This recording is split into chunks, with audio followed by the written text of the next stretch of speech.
Você já quis saber por que as pessoas mais velhas dizem que estudaram na escola primária, fizeram o curso ginasial ou dizem que têm diploma de primeiro e segundo grau? Eu sou Natália Gil, professora da Universidade Federal do Rio Grande do Sul, e neste vídeo vou contar sobre a organização do ensino no Brasil.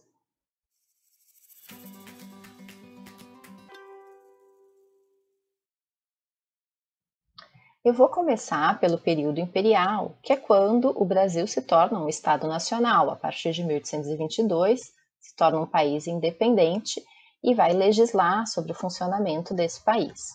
A primeira lei de educação é de 1827 e manda criar escolas de primeiras letras nos municípios do Império.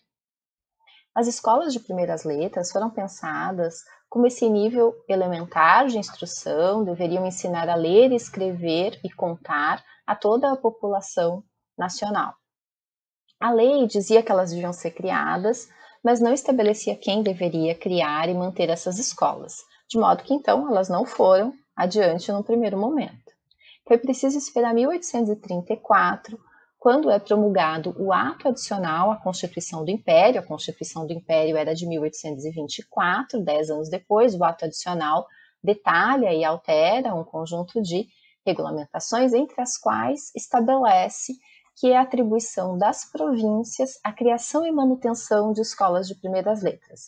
Aí, então, algumas províncias vão se mobilizando para criar suas escolas.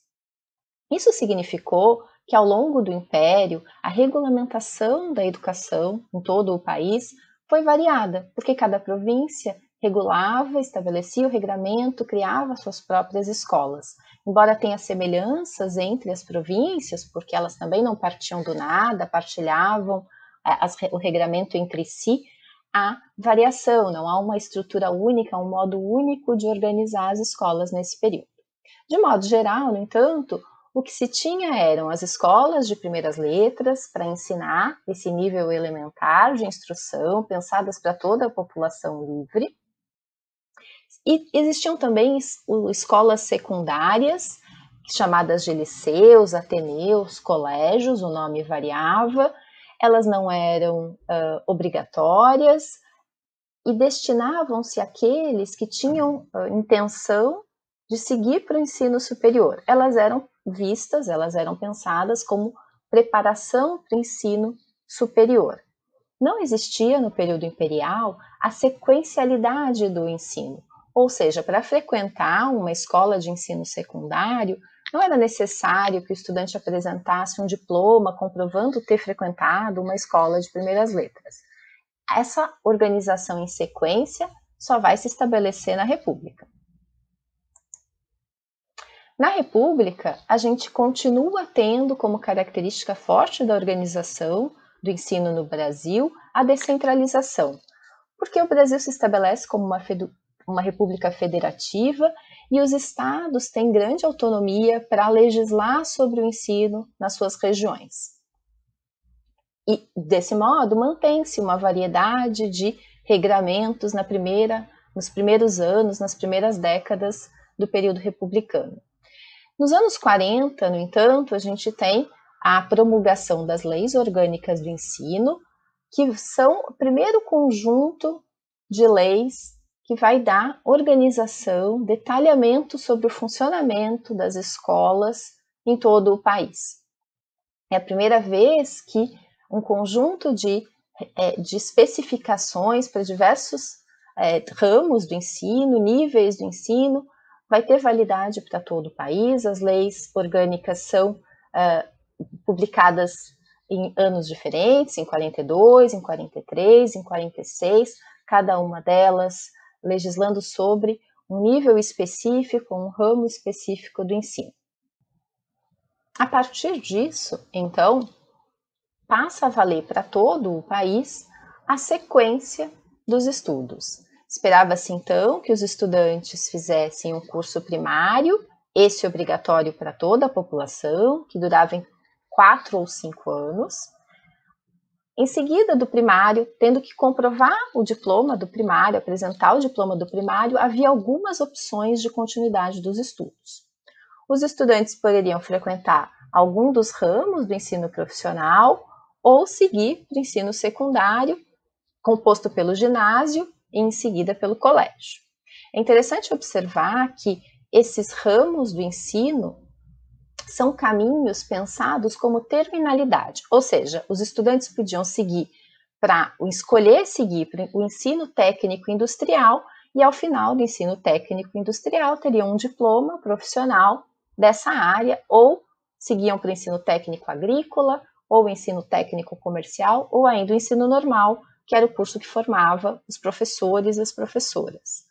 Cada um desses ramos do ensino profissional permitia acesso apenas ao ensino superior que correspondia à área cursada na profissionalização, ou seja, os estudantes que tivessem diploma de ensino técnico agrícola podiam depois frequentar a Escola Superior de Agricultura, mas não qualquer curso do ensino superior.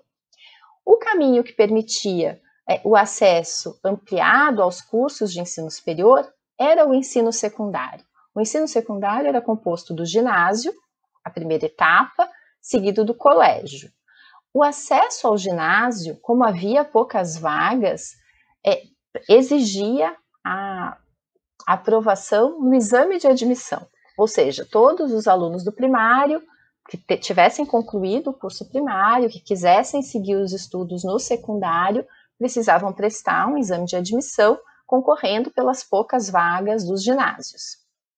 Se aprovados, frequentavam o ginásio, em seguida do ginásio podiam escolher o curso clássico ou o curso científico. Escolheriam o clássico se tivessem intenção de frequentar o ensino superior, num curso, por exemplo, de direito. Escolheriam o curso científico se quisessem frequentar o ensino superior, num curso de engenharia. Então, esse engessamento que impedia a troca de áreas, né, que significava que os diplomas não valiam todos eles a mesma coisa para o acesso ao ensino superior, incomodou muito, sobretudo, as classes médias urbanas, que pressionaram por muitos anos para o fim dessa estrutura. Foram anos de ações demandando a equivalência dos diplomas, até que em 1953 uma lei estabelece o fim desse funcionamento, dessa restrição. Em 1961 é promulgada a primeira Lei de Diretrizes e Bases da Educação Nacional, a LDB, a Lei 4.024, que no que diz respeito à organização do ensino, mantém basicamente aquilo que as leis orgânicas já tinham estabelecido.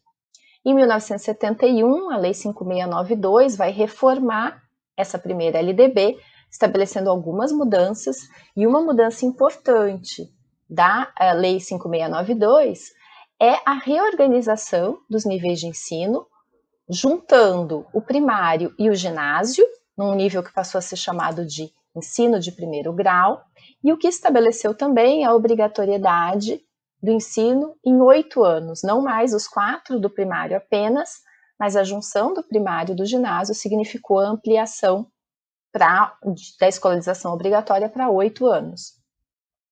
Seguido ao ensino de primeiro grau, o aluno poderia continuar no ensino de segundo grau, que correspondia ao antigo colégio. O ensino de segundo grau, a partir dessa legislação, tornou-se obrigatoriamente profissionalizante, ou seja, todos os alunos que frequentavam o ensino de segundo grau em instituições públicas ou privadas faziam um curso profissionalizante. O diploma permitia o acesso ao ensino superior, mas também habilitava para alguma área profissional específica. A profissionalização obrigatória gerou vários protestos, muitos problemas, porque, por exemplo, as escolas em todo o Brasil não tinham estrutura para funcionar como profissionalizantes, não havia professores habilitados para essas atividades, nem maquinário, nem equipamentos específicos. Um outro aspecto que também incomodou é que as elites não desejavam que os seus filhos se profissionalizassem em nível de segundo grau, pretendiam que eles seguissem para o ensino superior, né, tivessem a profissionalização apenas lá no nível superior. Foram anos, portanto, de tentativas para que a profissionalização compulsória deixasse de ser obrigatória, deixasse de existir, o que só aconteceu efetivamente em 1982, quando então deixa de ser obrigatório, que o ensino de segundo grau profissionalize, e continuam existindo algumas escolas, alguns cursos profissionalizantes. Em 1996, é promulgada a Lei 9.394, uma nova LDB, que revoga as duas anteriores e vai manter os 8 anos de escolarização obrigatória, como, aliás, já estava determinado na Constituição Federal de 1988, troca o nome desse nível de ensino, que passa, então, a se chamar ensino fundamental, seguido do ensino médio, que tem duração de 3 anos ou pode ter duração maior, caso esteja associado a algum curso profissional. A partir da Constituição Federal de 88 e a regulação dada pela LDB de 96, a educação básica passa a ser composta de 3 níveis de ensino que são sequenciais. A educação infantil, que é destinada às crianças de 0 a 6 anos, naquele momento, é o primeiro nível da escolarização. É importante assinalar que até 1988, a educação infantil não era atribuição da educação, era atribuição da assistência social, ou seja, as creches e as pré-escolas eram organizadas, eram regulamentadas pela assistência social. E a partir de 1988, com a Constituição e regulada em 96 pela LDB, que a educação infantil passa a ser um nível da educação, um direito da criança, com todo um detalhamento no que diz respeito ao seu funcionamento educacional.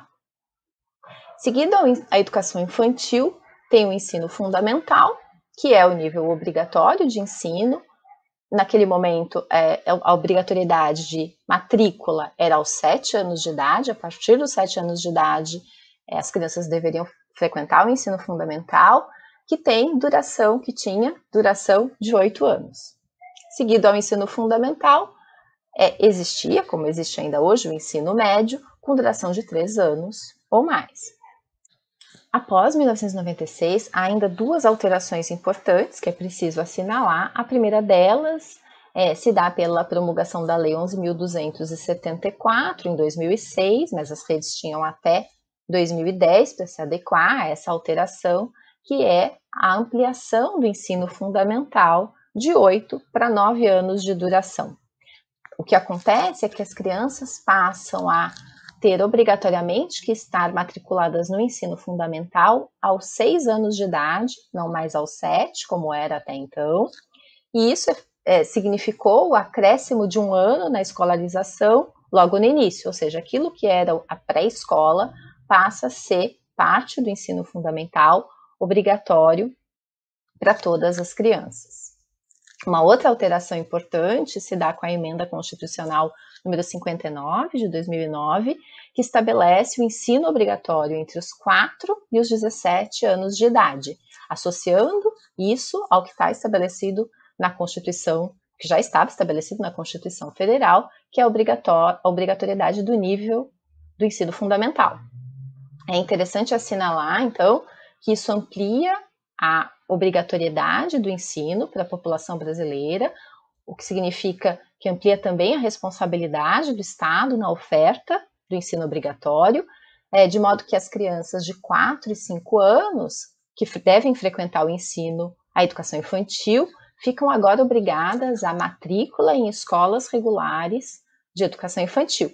Aos 6 anos, então, devem frequentar o ensino fundamental obrigatório, e se terminam o ensino fundamental aos 14, 15 anos, caso em que não vivenciaram reprovações ou interrupções, ficam também obrigadas a frequentar o ensino médio até a idade de 17 anos. É uma expansão da obrigatoriedade, mas é preciso assinalar que a reprovação escolar no Brasil tem índices altíssimos, de modo que uma parte significativa da população não conclui o ensino fundamental antes dos 17 anos e, portanto, a legislação, a nova lei, não chega a alcançar essas pessoas para garantir a elas o ensino médio.